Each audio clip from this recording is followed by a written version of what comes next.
Everyone screaming that AI will crash this market is dead wrong, and Jim Cramer is about to prove why the panic traders are the ones about to get wrecked, not the machines. This world, you buy them whether you want to buy the product, whether you like them or not.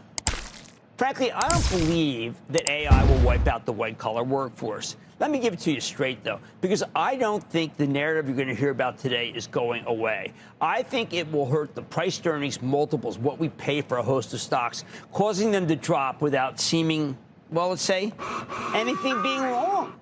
See, yesterday, an outfit called Citrini Research and Alap Shah, two sources I never heard of until today, frankly, put out a stunning, well-written, incredibly pessimistic paper called the 2028 Global Intelligence Crisis. The piece starts with a provocative question. What if our AI bullishness continues to be right? And what if that's actually bearish? Very interesting. It just drew me right in.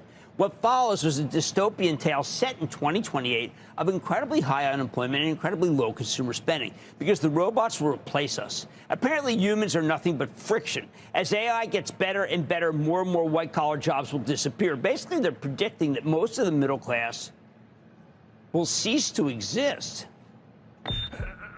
Today's stock market decline, it reflected the thesis embodied in this work of science fiction.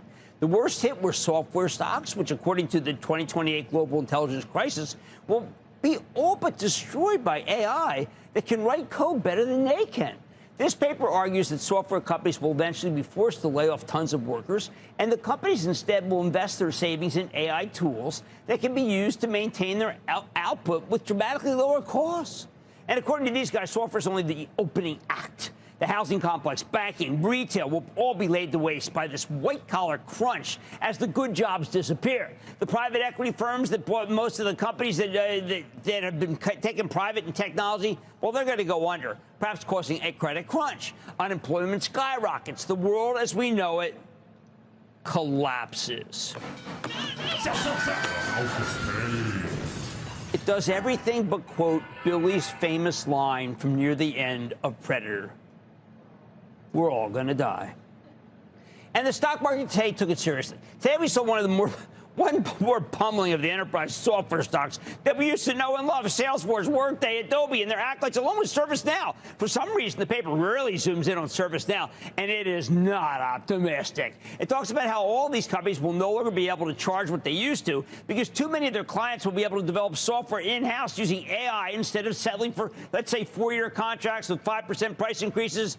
Now they're going to balk, maybe ask for 2 years at no price increase to be sure that they are ready to move to Anthropic if Claude has a competitive, cheaper product. Oddly, the paper didn't spend time outlining the destruction of the cybersecurity stocks. The market took care of that itself as CrowdStrike and Palo Alto Networks fell for a second day. Truly hideous declines caused by a press release from Anthropic. They said they're moving into cybersecurity, and that was enough to crush the whole group. I'm going to have more on that later.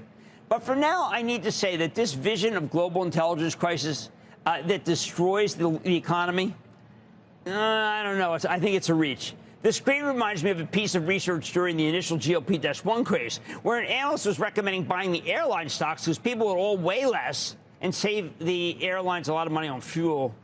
Listen, I've been a big believer in AI. You know that, which is why I believe in the pioneers of AI. I believe in Jensen Huang, the CEO of NVIDIA. They report this week. He talks about how traditional software won't be destroyed. It just gets smarter. The new technology will create new jobs that we haven't even thought of yet. It's the fourth industrial revolution, for heaven's sake. And like the previous ones, it'll create a lot more jobs than it destroys. I remember when computers erased a lot of white-collar jobs in the 90s, but the computer ended up being a great spur for the economy. These two individuals in the paper, well, the company in the paper, they think that that's not going to happen. They just think jobs are going to be destroyed, nothing else. But you know what? Not that long ago, everybody was wringing their hands about falling birth rates in this country, but well, also worldwide. The fertility rate has fallen to a historic rate of 1.6 in the country. You need an average of 2.1 children per woman just to maintain a steady population. Heck, remember the labor shortage as we came out of the pandemic? With a huge decline in immigration, we may need all the help we can get from AI automation. We're running out of workers. I thought that was the thesis. Besides, I think the 2028 timeline for all this is way, way too quick. Artificial intelligence can't wreck the entire software industry in the next 2 years, but there's one real problem here. The whole thesis calls into question what price to earnings multiples we should pay for tech and for other stocks. Ultimately, the rest of the service economy, which is 2/3 of the total economy, may be under attack. Yep, as I explained in How to Make Money in Any Market, the multiple is the secret sauce. It shows what we'll pay for future earnings. The problem that most stocks in the service economy and the tech economy trade at relatively high multiples, and people simply aren't willing to pay as much for them with these AI apocalypse fears floating around. The multiples are too high. We see it in Salesforce reports this week. This company, formerly the king of the enterprise software stocks, which has kept pace with AI by creating its own AI agents, that's good, has lost 33% of its value since the beginning of the year. That's bad. It sells for less than 15 times this year's earnings estimates. That's good. A ridiculously low amount for a growth stock. But when Salesforce reports on Wednesday, we will see numbers that reflect the damage in its core software as a service business, where clients pay per user. I'm worried about that. With AI making each user more efficient, the thinking is there could be a real problem here, even if it hasn't shown up yet. How do we we need to ask how much of the labor expenses were in stock-based compensation, which makes a stock look cheaper than it is. And then there are the private equity companies like Blue Owl, which you'll hear about more later. Blue Owl, like many of its ilk, has been restricting withdrawals from some of its funds. They'll give you some money right now, but you can't pull the entirety of your investment out. Who knows what multiple should be put on them? I'm not a buyer of anything they have to offer. What multiple do you put on banks knowing that if this Saturnine document comes true, their earnings are going to go down big, especially the credit-related companies? Today, the money is piled into the staples and the healthcare companies. Can that go on forever? I think we need to be more cautious about all stocks because the market was just too easy to take down today. There are too many worries about the power of Anthropic and OpenAI. There are too many worries about the weakness in Blue Owl. Too many worries about a fictitious version of 2028. But I got to tell you, I'm a worrier.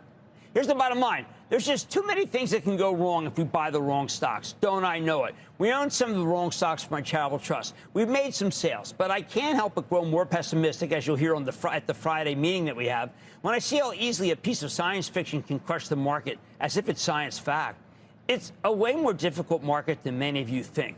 Let's be more cautious. We have to be after what we saw today.